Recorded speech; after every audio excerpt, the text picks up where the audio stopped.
Hello, welcome back to my video blog. Today we have a very important topic to talk about. I'm here with attorney Gary Fales, and we will be discussing family trust. Who needs a family trust? What's a family trust? What's the difference between family trust and a will?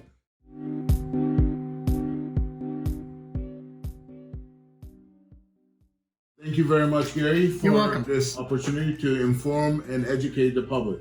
You're welcome. So, in a nutshell, a summary, what is a family trust?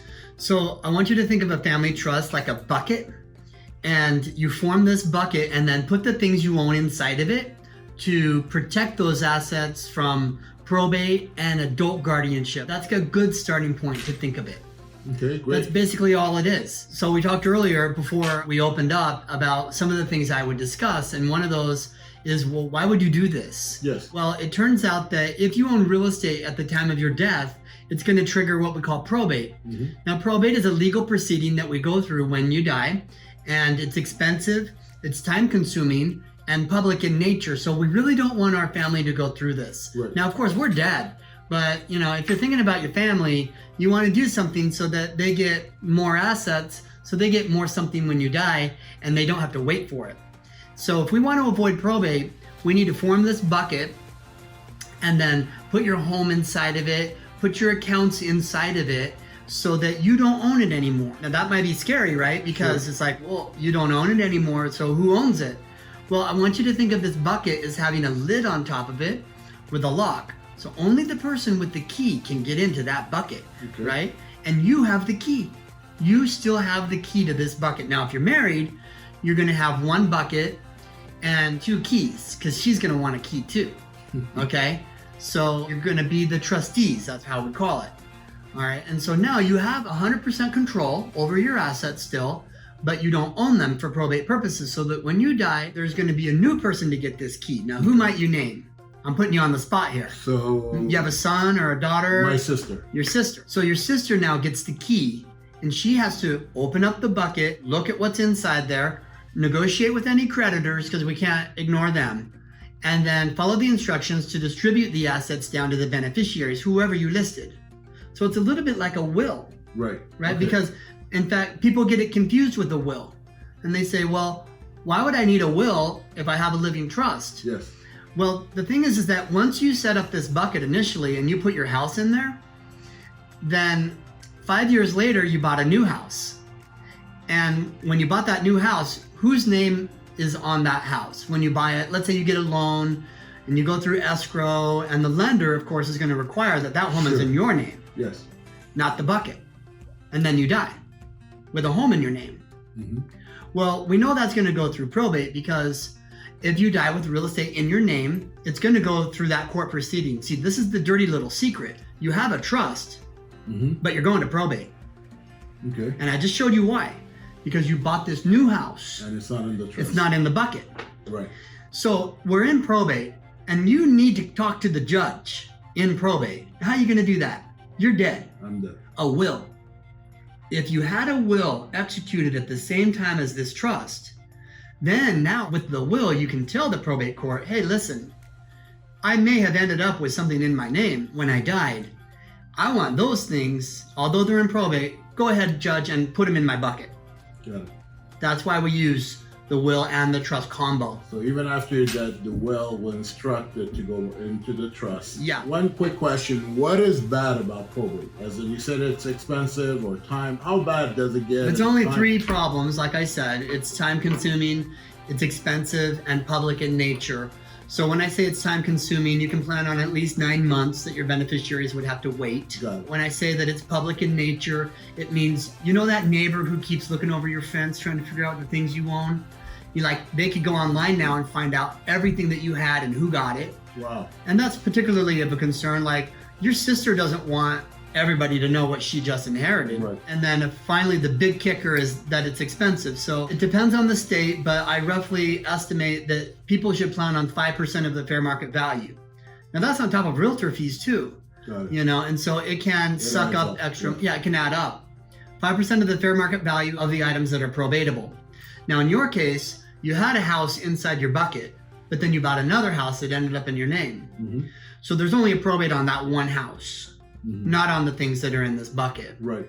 Okay. Yeah, and then your sister, once everything comes back So in, the she gives it sister away. would be the beneficiary. She could be. Okay, I was thinking about executor. That's what I thought. Because my kids are minors. How does that work? Right. In fact, as we were talking, I was thinking to myself, I just made the assumption that he wanted his sister to be the beneficiary, and he never told me that. Right. But I went with it. Okay, so we're because all on both on the camera, same page, yeah. and I was like, well, No, I just wanted to understand you're smart. myself. You Okay. caught on to that Okay. I slipped that in there. Now, as an attorney, I would never do that if I was Right. like sitting I down understand. with you. I, use a form. But okay, so your sister's not going to be the beneficiary. So you're going to have your children, and this is precisely the way it works. They're minors.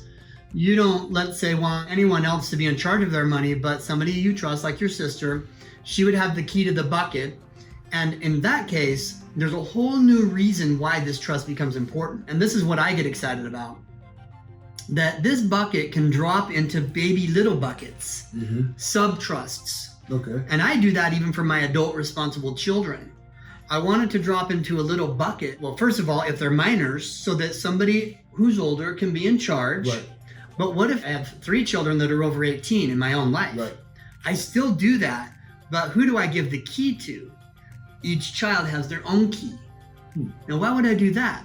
Because by dropping it from my trust to their little trust, now their little trust is also protected from divorce and lawsuits.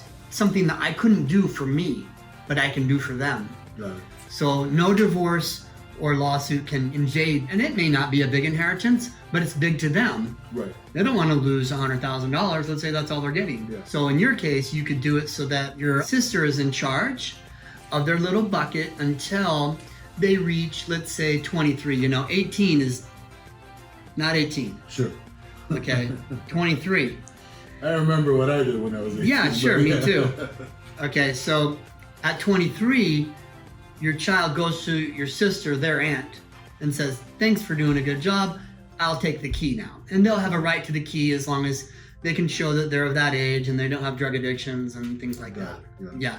So in a nutshell, family trust is to avoid probate, avoid costs, avoid headaches, avoid time that's going to take, you said, up to 9 months for them to inherit the property. Right. And also it's more of instruction and protection, right? Yeah. Is there any protection against lawsuits in a family trust? Up at this level, for your bucket, no. No, okay, there's another level. Yeah, it's a different type of interview. Okay, that so you we and I can can have discuss later. about that in detail more. But this is the starting point and the prerequisite for doing more advanced planning. You still have to have these basics down these days. You have to have That's an a estate must, planning. You have to do any advanced planning as part of a comprehensive estate plan, and an estate plan always starts with this living trust. Sure. The other thing that I mentioned earlier when you said, well, why do we have living trust? I said it's basically there to avoid probate. And I believe, I'm not sure, but I should have mentioned adult guardianship court. Did I mention that? No. Well, this is a much bigger issue in the last few years than it's ever been. Number one, because my clientele are getting older, and the miracles of modern medicine are keeping their bodies alive, but their brains are falling apart. Right. Okay, and the second reason why it's become more important is because we had a massive scandal here in Clark County where the adult guardianship court took over the lives of these people and ran them dry. Now, let me make sure we understand. You understand Britney Spears is in a conservatorship. Most people know this, that she's not in control of her life. Okay, now that's in California. In Nevada, we call that adult guardianship. It's the same thing, conservatorship in California.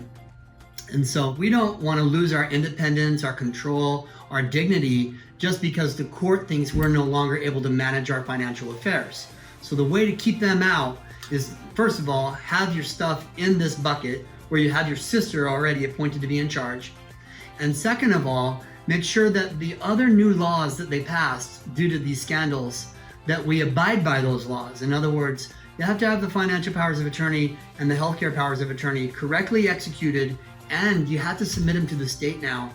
And that will prevent the court from just randomly appointing somebody else, which they were doing. That's what they were doing, and running these folks dry.